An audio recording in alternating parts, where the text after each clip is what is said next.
बच्चों, आज का टॉपिक है सेकंड सिस्टम ऑफ पुलिस, घिरनियों का द्वितीय निकाय।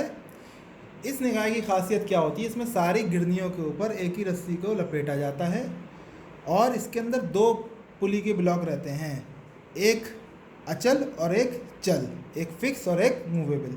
ठीक है, फिक्स अपनी जगह पे फिक्स रहता है और मूवेबल जो है प्रयास लगाने पर ऊपर की ओर मूव करता है। ठीक है, ये ऊपर जब हम इसे प्रयास लगाएंगे तो ये ऊपर की ओर मूव करेगा।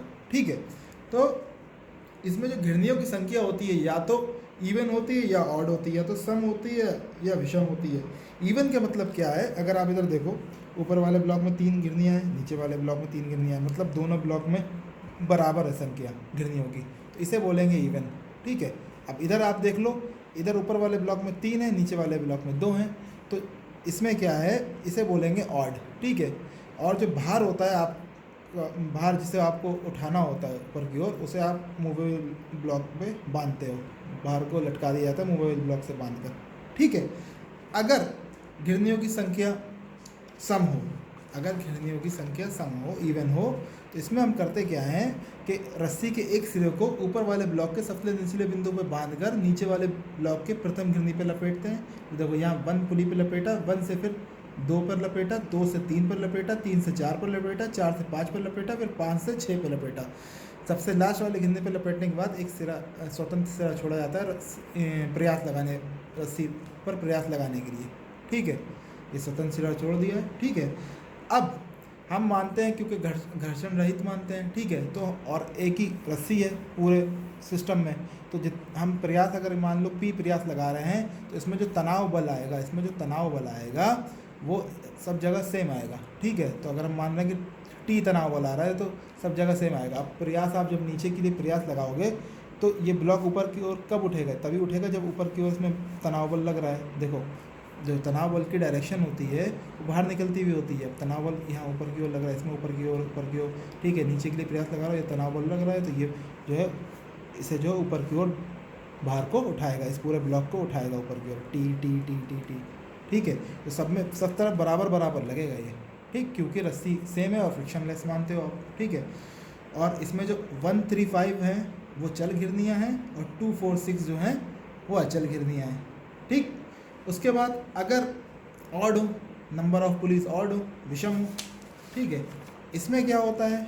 इसमें नीचे वाले ब्लॉक के सबसे ऊपरी बिंदु पर एक सिरे को बांधते हैं, फिर ऊपर वाले ब्लॉक के प्रथम गिरने पर रस्सी को लपेटा, फिर 1 से 2 पर लपेटा, 2 से 3 पर, 3 से 4 पर गए, 4 से 5 पर, और एक सिरे को स्वतंत्र छोड़ दिया रस्सी पर प्रयास लगाने के लिए।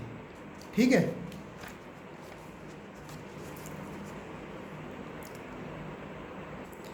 उसके बाद अब हम बात करते हैं, माना कि हमने इसमें W भार लटकाया था। ठीक, W भार लटकाया था, P प्रयास लगाया था। P प्रयास लगाया था, क्योंकि एक ही रस्सी को लपेटा गया तो पूरी रस्सी में जो तनाव होगा वो बराबर रहेगा, हर रस्सी के हर भाग में, इस भाग में भी, इस भाग में, सब में तनाव जो होगा, टेंशन फोर्स बराबर होगा। अगर T है तो हर जगह T, यहाँ पे भी T, यहाँ पे भी T, यहाँ पे भी T, यहाँ पे भी T, यहाँ पर भी T, यहाँ पर भी T।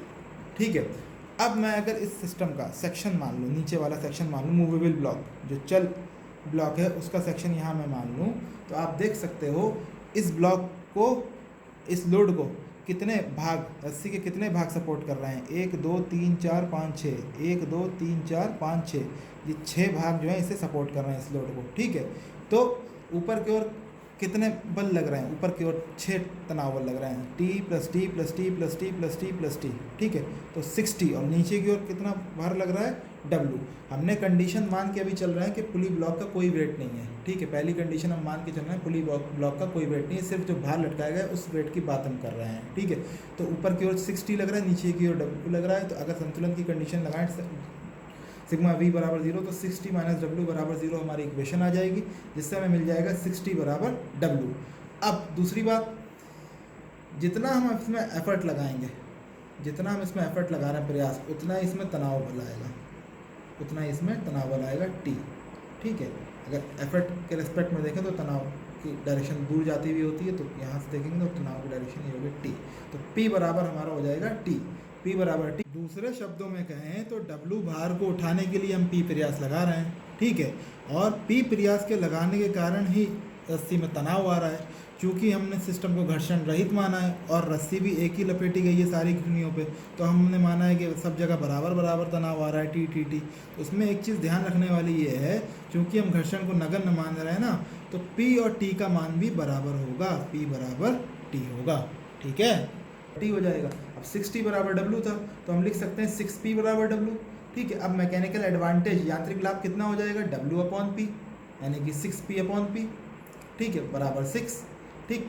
अब चूंकि हम आदर्श निकाय मान के चल रहे हैं, ठीक है, आदर्श निकाय है तो दक्षता 100% होती है, मतलब 1, अब 1 है तो मतलब MA बराबर VR होगा, तो VR भी 6 हो जाएगा, ठीक है।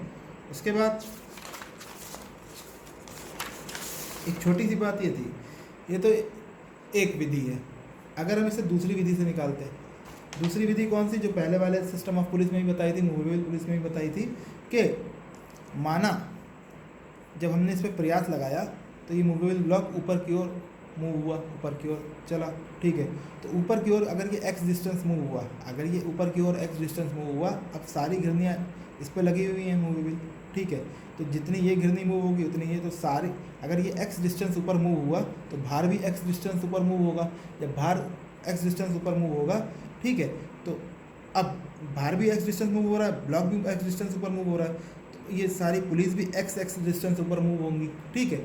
तो अगर ये वाली पुली x डिस्टेंस मूव होगी तो इसकी वजह से ये डोरी जो है ढीली पड़ेगी, x इधर से 2x, ठीक है। ऐसे ही ये x मूव ऊपर होगी तो इसकी वजह से x इधर डोरी ढीली पड़ेगी 2x, इस पुली की वजह से 2x, तो टोटल डोरी कितनी ढीली पड़ेगी, 2x plus 2x plus 2x 6x, मतलब जो हम प्रयास नीचे की ओर लगा रहे होंगे वो डोरी का सिरा कितना नीचे की ओर खिंच जाएगा, 6x, ठीक है, क्योंकि डोरी यहाँ से 6x ढीली पड़ रही है टोटल, तो प्रयास का विस्थापन कितना हो जाएगा, 6x, ठीक है। और भार का विस्थापन कितना हुआ था, भार का विस्थापन उतना ही जितना मूवेबल ब्लॉक ऊपर बढ़ा था, x, ठीक है। तो वेलोसिटी रेशियो वेग अनुपात, अब VR क्या हो गया, वेग अनुपात प्रयास का विस्थापन अपॉन भार का विस्थापन, और प्रयास का विस्थापन कितना था 6x और भार का विस्थापन x, तो VR हो गया 6, ठीक है। अब दक्षता 100% अगर है, मतलब आदर्श निकाय के लिए, तो ईटा बराबर 1 हो जाएगा, मतलब MA बराबर VR, ठीक है, तो MA बराबर भी 6 हो जाएगा क्योंकि VR 6 आया है, ठीक है। अगर हम बात करें जिसमें संख्या जो ऑड होती, मतलब अगर आप देखो तो हमने किया जिसमें इवन थी 3 ऊपर और 3 नीचे, अगर ये वाला होता कि 3 ऊपर और 2 नीचे, मतलब ऑड बराबर नहीं है संख्या, ठीक है। तो इसे कैसे करते, इसे भी वैसे ही कर लेते, अगर दोनों विधि से आप करना चाहो, भाई नीचे वाले ब्लॉक को कितने डोरी सपोर्ट कर रही है, 1 2 3 4 5, ठीक है। तो ऊपर टी कितना लग रहा है 5T, नीचे वेट कितना लग रहा है W, तो 5T बराबर W, 5T बराबर W, P बराबर T, 5P बराबर W, तो इसमें आ जाता MA बराबर 5, और दक्षता 100% लिए MA बराबर VR बराबर 5, ठीक है। अगर इसे दूसरी विधि से करते कि अगर हम मानते कि ये x ऊपर मूव कर रहा है ब्लॉक, जब ये ब्लॉक मूव कर रहा है x और पुली इसी ब्लॉक के अंदर फिट है, तो पुली भी उतना ही मूव कर रही है ऊपर x, ठीक है। जब पुली x मूव कर रही है तो ये डोरी x ढीली पड़ी तो 2x, ये डोरी x ढीली 2x प्लस 2x 4x, और ऊपर एक डोरी ये भी x ढीली पड़ेगी, तो टोटल डोरी कितनी ढीली पड़ेगी 5x, तो मतलब प्रयास नीचे की ओर कितना विस्थापित हो जाएगा 5x, और भार का विस्थापन कितना है x, तो VR हो जाएगा 5x अपॉन x, VR बराबर 5, ठीक है। तो 5 पुलिस थी तो 5 आ गया VR और 5 आ गया MA, ठीक है। अब हम बात करते हैं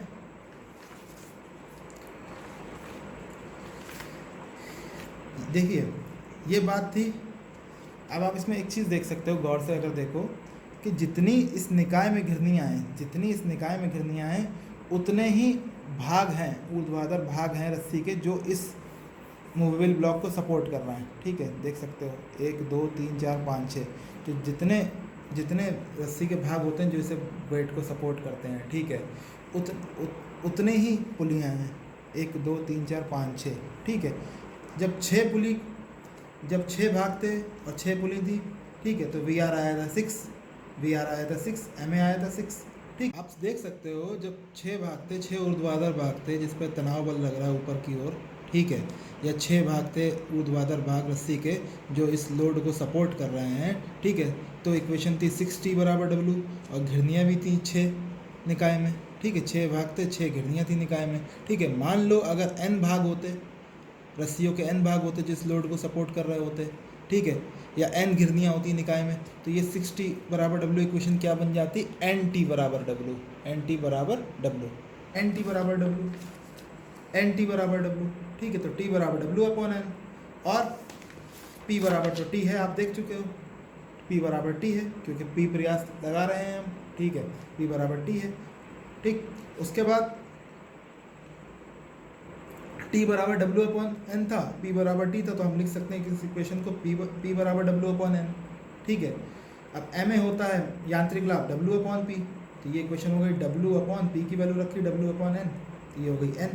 तो मैकेनिकल एडवांटेज हो गई घिरनियों की संख्या N। ठीक है, अगर आदर्श निकाय है, ठीक है, आदर्श निकाय की दक्षता होती है 100%, तो MA बराबर VR की वैल्यू भी हो गई N। ठीक है, तो वेग अनुपात और मैकेनिकल एडवांटेज जो आ गई घिरनियों की संख्या के बराबर आ गई है। ठीक, उसके बाद दूसरी दशा क्या है, दूसरी दशा ये है कि यहाँ पर हमने अभी तक मूवेबल ब्लॉक का वेट नहीं माना है कि इसका वेट कितना है। अगर हम मान लें कि इसका वेट स्मॉल w था, पूरे इस ब्लॉक का मूवेबल ब्लॉक जो था इसका वेट स्मॉल w है, ठीक है, तो अब अगर निचले ब्लॉक का कुल भार स्मॉल w है तो उठाए जाने वाला टोटल भार कितना हो जाएगा, w प्लस w। ठीक है, अब एक ही रस्सी लपेटी गई है तो इसमें भी वही बात होगी, और तनाव सब जगह बराबर रहेगा, तो हमने मान लिया T होगा। ठीक है, जब T होगा तो P बराबर T होगा, P बराबर T होगा। ठीक, फिर अब इसमें क्या लिखा हुआ है, निचले ब्लॉक में रस्सी की लंबाई के उतने ही भाग हैं जितनी निकाय में पुलियाँ। ठीक है भाई, निचले भाग में कितने भाग हैं रस्सी के, 1 2 3 4 5 6, तो 6 पुलियाँ हैं। अगर n पुली होते तो n भाग होते।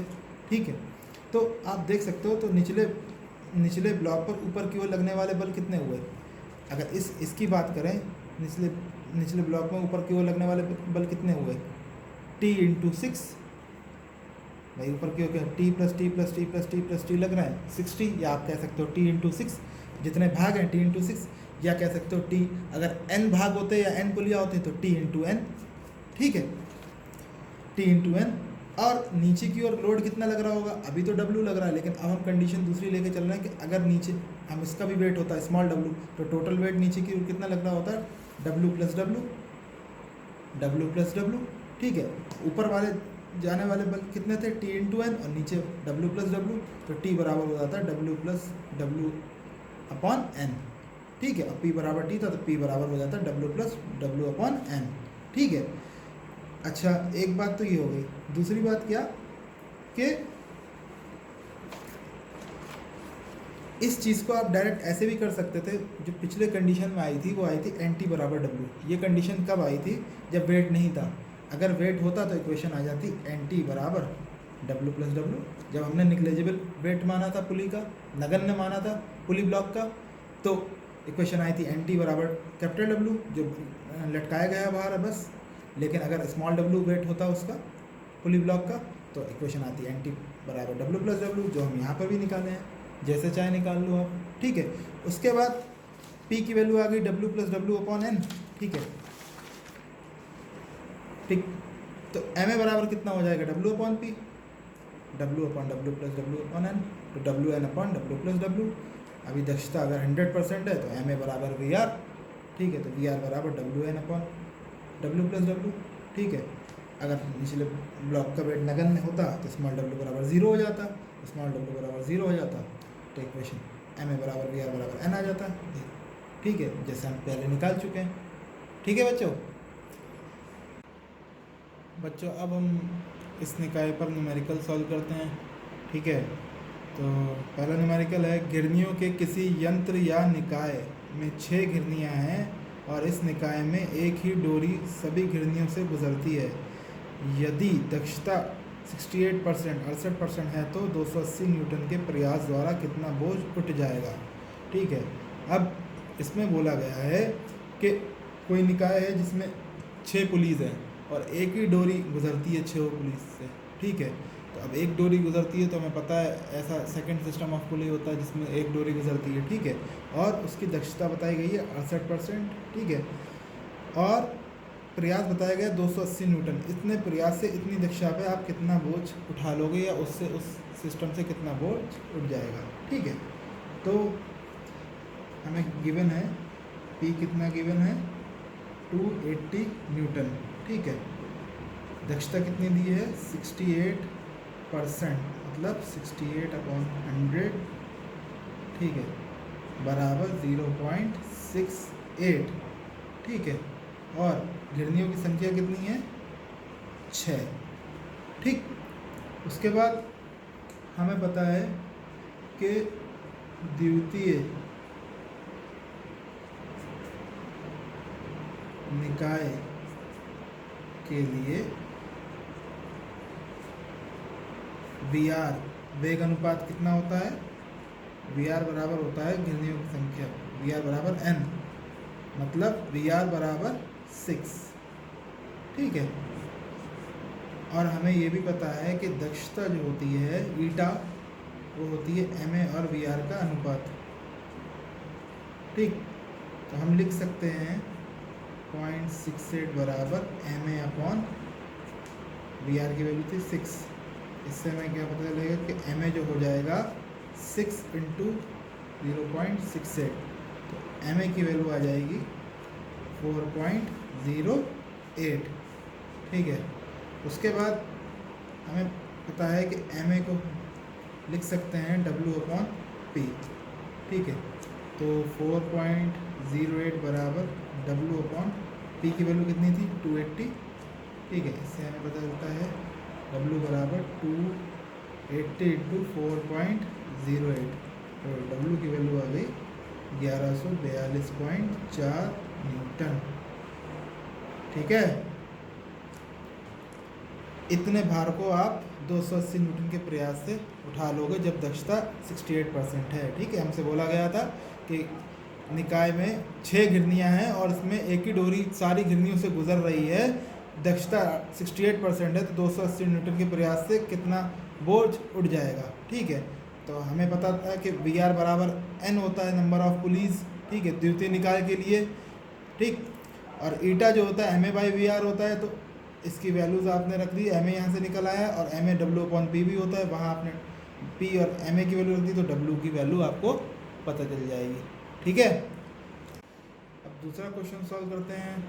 घिरनियों की एक द्वितीय निकाय द्वारा 1000 न्यूटन का भार उठाने के लिए 125 न्यूटन का प्रयास लगाना पड़ता है।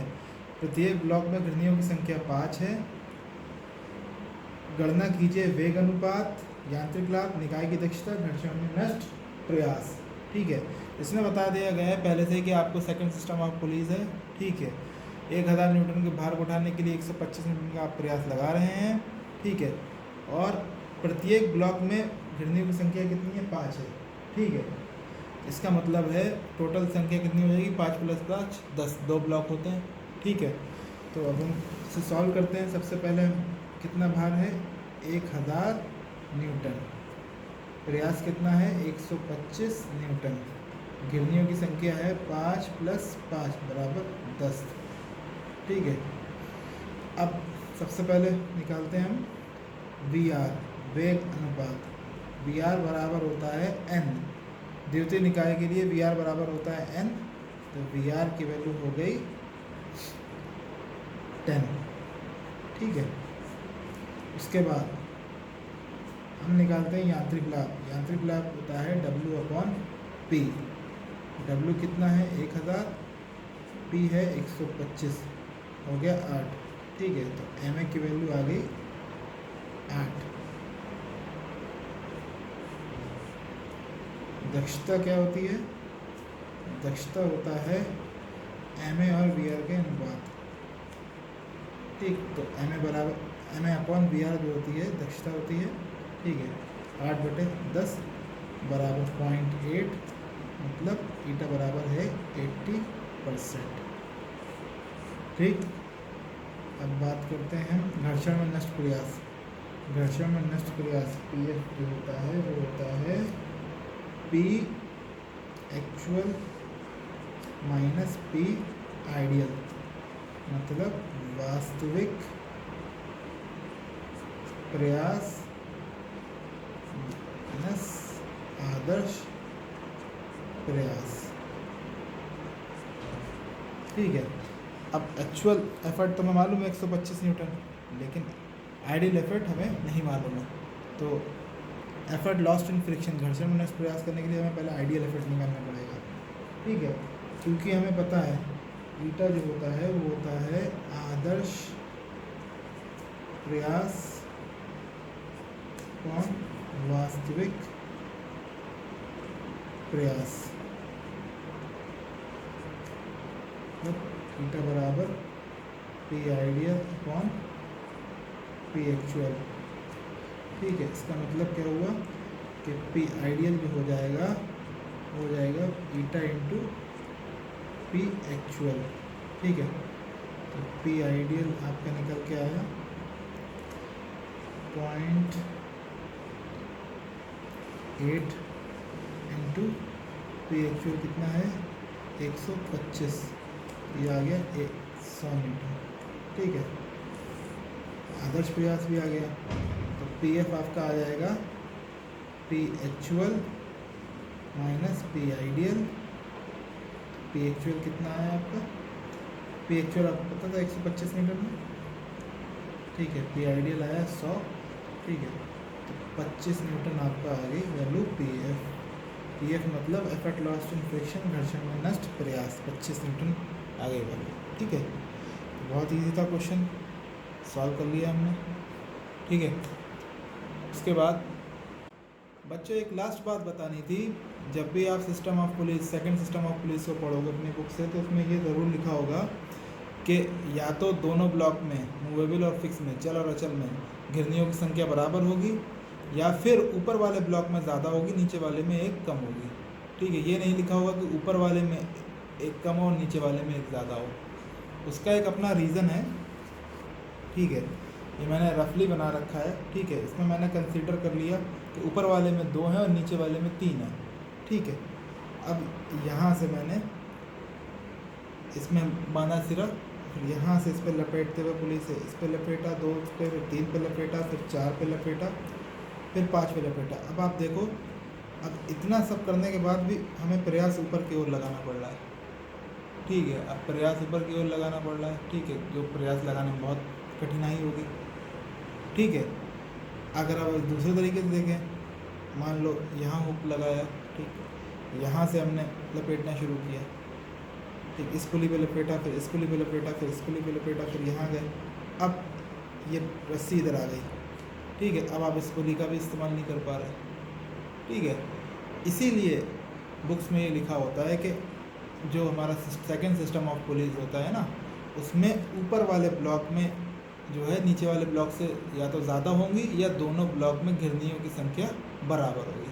ठीक है बच्चों, तो आज के लेक्चर के लिए बस इतना ही। नेक्स्ट लेक्चर में हम third system of police discuss करेंगे। अगर मेरा लेक्चर अच्छा लगा हो तो चैनल को सब्सक्राइब कर लीजिए, वीडियो को लाइक कीजिए और शेयर कीजिए। ठीक है, गुड बाय।